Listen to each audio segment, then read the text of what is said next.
수험생 여러분 안녕하십니까? 부동산학 개론의 김하선입니다. 자, 이번 주에도 배웠던 내용 간략하게 정리해 보도록 하겠습니다. 자, 1번 볼까요? 부동산 투자 시에 타인 자본을 활용하여 총 자본 수익률을 높이는 효과를 지렛대 효과라 한다. 얼핏 보면 그럴듯하지만 틀렸죠. 왜? 자, 첫 번째, 타인 자본을 다른 말로 지렛대라고 하지 않습니까? 타인 자본 지렛대 또는 부채라고도 하죠. 그래서 타인 자본 대신에 부채를 활용한다라고 말을 바꿔도 일단 옳은 표현 될 수가 있겠죠. 다만 지렛대 효과란 말 자체가 남의 돈 끌어와서 나의 수익을 높이는 효과가 지렛대 효과인 거지. 총 투자 수익을 높이는 효과가 아닌 거죠. 나의 수익을 높이는 겁니다. 그러면 총 자본이 아니라 내 돈이니까 자기 자본 또는 줄여서 지분이라고 말을 바꿔도 되겠죠. 그러므로 지렛대 효과란 부채 또는 타인 자본을 활용함으로써 자기 자본 또는 지분 수익률을 증대시키는 효과를 말한다라고 얘기할 수가 있겠습니다. 또한 지렛대 효과는 뭐죠? 크게 정의 지렛대, 부의 지렛대, 중립적 지렛대 세 가지로 구분해 볼 수가 있고요. 정이든 부든 중립이든 세 가지 수익률 값을 비교함으로써 판단해 볼 수가 있죠. 그 세 가지 수익이 바로 뭘까요? 첫 번째 지분 수익률, 두 번째 총 투자 또는 총 자본 수익률, 세 번째 저당 수익률이 되겠죠. 물론 저당 수익률이 이자율을 의미하는 건 아실 겁니다. 맞죠? 그래서 이 저당 수익률이 총 자본 수익률보다 작을 때 뒤집어 생각한다면 총 자본 수익률이 저당 수익률보다 클 때 또 총 자본 수익률보다 지분 수익률이 클 때 정의 지렛대 효과가 발생한다고 얘기합니다. 그럼 어차피 한자에서 정의 반대가 부니까 부등호를 거꾸로 뒤집으면 되죠. 그래서 부등호 값이 정반대가 나오면 부의 지렛대 효과라고 볼 수가 있는 거고요.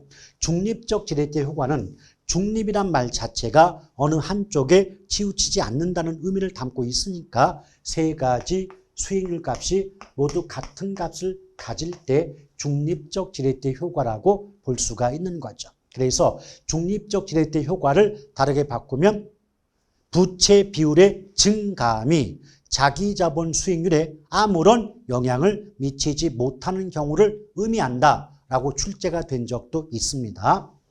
자, 두 번째, 타인 자본의 비중이 클수록 지렛대 효과는 커진다. 여기까지는 맞죠. 그러나 그에 상응하는 금융위험, 이때 금융위험이 본질적으로 채무불이행 위험이에요. 채무불이행 위험은 작아지는 게 아니고 커지겠죠. 그래서 틀렸죠. 자, 이걸 우리말로 바꾸면 타인 자본의 비중이 커진다는 건 남한테 많은 돈을 빌려온다는 거죠. 그럼 남한테 목돈을 빌려올수록 원리금 상환, 빚을 갚을 부담이 커질 것이고 그럼 잘못해서 빚을 갚지 못할 위험이 커질 수밖에 없지 않겠습니까? 맞죠? 그래서 대부 비율 또는 부채 비율이 증가함에 따라서 지렛대 효과는 커질 수 있는 반면 금융상 위험 역시 증가하는 경향을 보인다라고 출제가 되고 있다는 것 유념하실 필요가 있습니다. 자, 3번 볼게요. 투자의 위험 나왔죠. 위험이란 장래의 불확실성 때문에 요구 수익률과 실현 수익률이 일치하지 않을 가능성. 틀렸네요. 위험은 기대 수익률과 실현 수익률이 일치하지 않을 가능성을 뜻한다라고 보시면 되겠고, 그래서 위험을 압축할 때 기대 수익률의 변동 가능성이라고 출제가 되는 경우도 있습니다. 절대 요구 수익과 실현 수익률이 일치하지 않는 게 위험이 아니에요. 더불어 이러한 위험은 크게 분산 또는 표준 편차로 위험을 측정한다고 배우셨던 기억이 나죠. 따라서 분산이나 표준 편차 나오면 위험이라고 써놓고 문제 푸시고요. 더불어 분산이 높다, 표준 편차 크다라고 나오면 위험이 그만큼 크다는 걸 의미해 볼 수가 있는 거죠. 해석할 수가 있습니다. 자, 3번도 틀렸고요. 자, 4번 갑니다. 위험 회피형 투자자란 위험을 전혀 부담하지 않으려고 하는 합리적 투자자의 유형을 말한다. 틀렸죠. 왜냐하면 어차피 우리가 위험에는 크게 체계적 위험과 비체계적 위험 두 가지가 있다는 거 알고 계시죠? 그럼 체계적 위험은 그 누구도 피할 수가 없는 위험이니까 회피할 수 없다. 그래서 회피불능 위험, 피할 수 없는 위험 이렇게 얘기하고 있죠. 그럼 피할 수 없는 위험은 감수할 수밖에 없지 않겠습니까? 맞죠? 그래서 위험 회피형 투자자라 할지라도 체계적 위험은 감수한다. 그럼 비체계적 위험은 위험이 체계적이지 않다 보니까 피할 수 있어요. 회피가 가능해요. 따라서 피할 수 있는 위험은 피하려고 하겠지. 굳이 그 피할 수 있는 걸 감수하려고 하지는 않지 않겠습니까?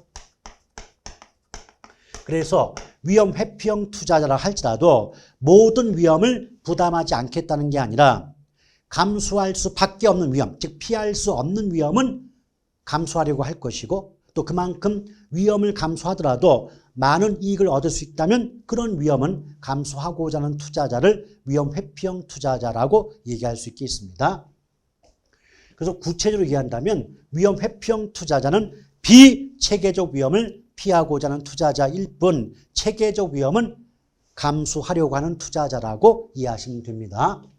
5번 인플레율에 연동하는 임대차 계약, 하청 계약, 보험 가입 등은 위험 관리 전략 중 위험 전가에 해당한다. 맞습니다. 종류 정확히 좀 외워두면 좋겠고요.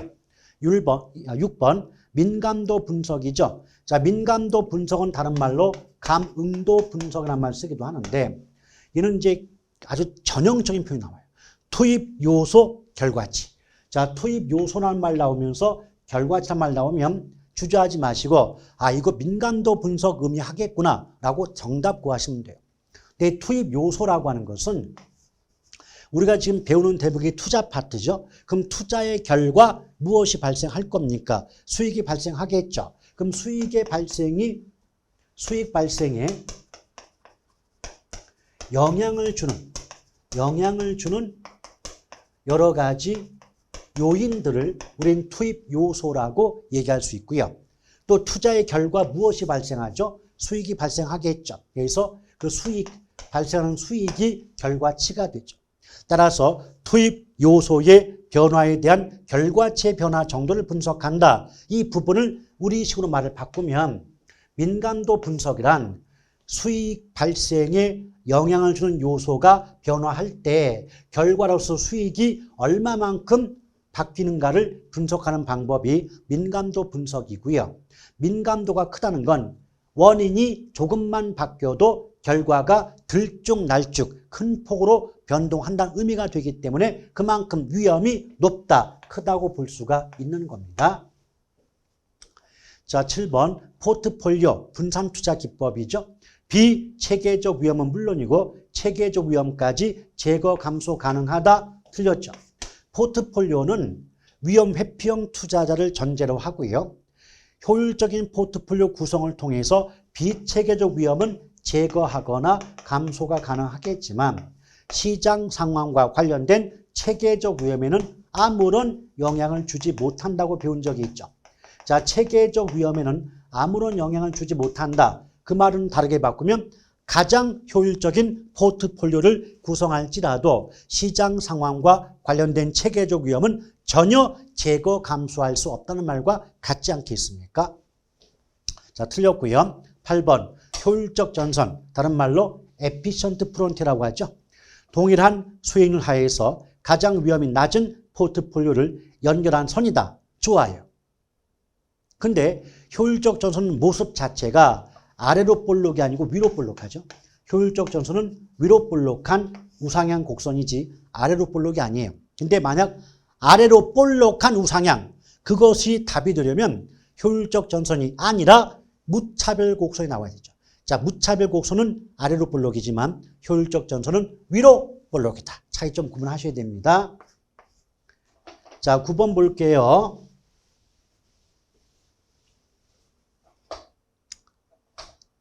현재 1원을 알퍼센트의 이자율로 예금한 경우 일시불의 현가계수를 이용하여 N년 후에 원금과 이자의 합계액을 구할 수 있다. 여러분 다 필요 없고 여러분 잘 봐요. 지금 N년 후 그랬죠. 그러면 요 기간이 뭐 3년이건 10년이건 100년이건 숫자는 필요 없어요. 후라는 글자 자체가 미래를 의미하지 않습니까? 그렇죠. 그럼 내가 알고 싶은 건 몇 년 후 미래의 원리금의 합계액이 얼마인지 알고 싶은 거예요. 그럼 미래 가치를 알고 싶으니까 미래 가치 계수가 나와야 되는데 앞에 현가 계수, 즉 현재 가치 계수를 이용한다 그랬죠. 그럼 미래 가치가 나와야 되는데 현재 가치가 나왔으니까 앞뒤가 안 맞죠. 그래서 9번도 틀렸고요. 그러니까 항상 문장을 해석할 때 화폐의 시간 가치 부분은 두 가지만 보시면 돼요. 금액을 찾고 금액 앞에 매년자가 붙는다 연금, 금액 앞에 매년자가 안 붙었다 일시불이고요. 내가 알고 싶은 값이 N년 후 얼마를 알고 싶으면 후가 미래니까 미래가치계수, 현재 얼마 알고 싶다 현재자가 붙으면 현재가치계수가 답이 된다. 이 정도만 알고 계시면 아무리 복잡하고 긴 문장도 그냥 해석이 되거든요. 자, 10번 부채 서비스액이란 부채에 대한 원리금의 상환액을 의미하며 전액 지분, 자 전액 지분 투자한다면 내 돈만을 투자하는 거죠. 그럼 빚이 없어요. 부채가 없다고. 빚이 없으니까 갚을 금액도 없기 때문에 부채 서비스액은 0이 된다. 옳은 질문입니다. 자, 이렇게 해서 배웠던 내용을 가볍게 정리해 보았습니다. 다음 시간에 다시 뵙도록 할게요. 건강하시고 힘내시길 바라겠습니다.